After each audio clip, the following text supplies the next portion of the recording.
आप तय कीजिए कि आप वहां खड़े रह करके शांति से सुन सकेंगे कि नहीं सुन सकेंगे। आप आगे आने की कोशिश मत कीजिए। आप वहां पर रुकिए कृपा करके। और ये जो चित्र वाले हैं उनसे मेरी हाथ जोड़ के प्रार्थना है, या तो आप अपना चित्र नीचे रख दीजिए, बाद में मुझे डाक से भेज दीजिए, या तो किसी के हाथों हाथ आगे कर दीजिए। इसको पकड़ के मत खड़े रहिए। जरा कोई पार्टी के वॉलंटियर वहां है तो मेरी बात का कुछ करवाइए भाई।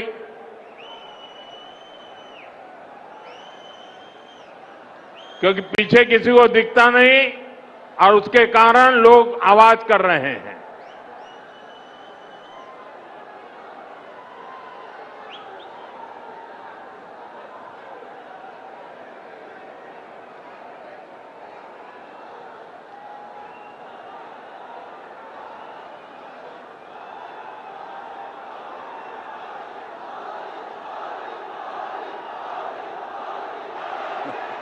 అందరినీ కోరుతా ఉన్నాను, ఎవరు కూడా దయచేసి మన ప్రధానమంత్రి గారు మాట్లాడిన సమయంలో ఆ జెండాలు ఊపకండి, అన్ని కింద తీసుకోండి, చిత్తపటాలు కూడా కిందికి అనండి దయచేసి, లేకుంటే బాగుండదు. అందరూ కూడా కిందికి అనండి ప్లీజ్, ఎవరు కూడా మాట్లాడకండి.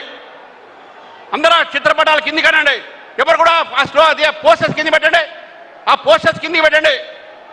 అక్కడ ఎవరు ఉన్నారో అక్కడ పోస్టర్స్ కింద పెట్టండి. ఆ పోస్టర్స్ ఎవరు తీసేయండి. అది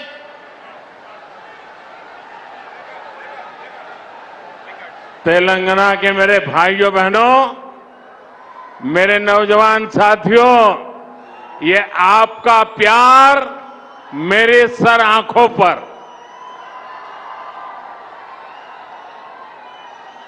ये मेरा सौभाग्य है कि आप इतना प्यार बरसा रहे हैं। लेकिन अगर आप थोड़ी शांति रखेंगे तो मैं अपनी बात बता पाऊंगा। जगह छोटी पड़ गई है, आपको तकलीफ होती होगी। बोले भारत माता की, भारत माता की। साथियों, हिंदुस्तान के हर कोने में, असम से उड़ीसा और बंगाल से पुडुचेरी तक, ये सिर्फ चुनावी विस्तार नहीं है,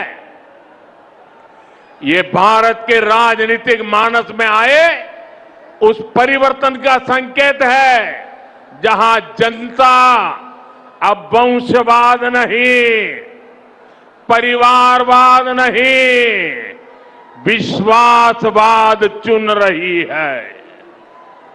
आप सोचिए, 10 साल पहले असम में बीजेपी के कुछ ही विधायक थे। आज वहां तीसरी बार बीजेपी एनडीए की सरकार बनी है। 10 वर्ष पहले बंगाल में बीजेपी के सिर्फ 3 एमएलए थे। आज बंगाल में बीजेपी 200 पार पहुंच चुकी है। जहां कभी बीजेपी का झंडा उठाने को कोई तैयार नहीं होता था, वहां आज बीजेपी की सरकारें बन रही है। साथियों, तेलंगाना तो वो धरती है जिसने तब बीजेपी को पहला सांसद दिया था जब हमारे केवल 2 ही सांसद थे। 2 में से एक तेलंगाना का था। जब बाकी देश में बीजेपी के प्रति उतना समर्थन नहीं था, तब भी बीजेपी को तेलंगाना का साथ मिलता था। आज तो यहां से करीब आधे सांसद बीजेपी के चुने हुए हैं। यहां हमारे अनेक विधायक हैं। मुझे तेलंगाना की जनता और यहां के बीजेपी कार्यकर्ताओं पर पूरा भरोसा है। अगली बार यहां भी प्रचंड बहुमत से अगली बार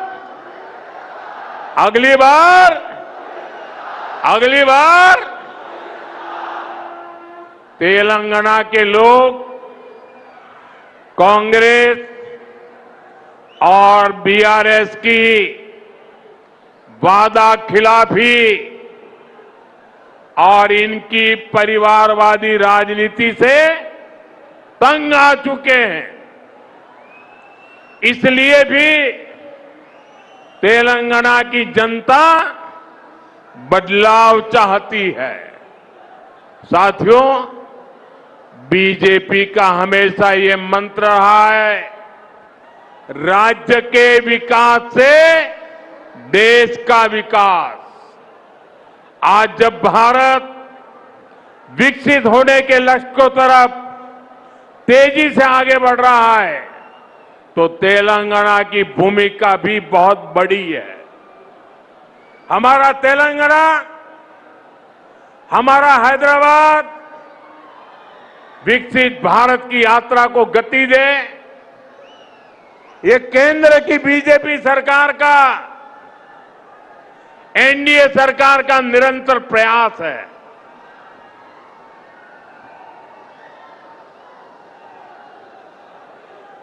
इसी मकसद के साथ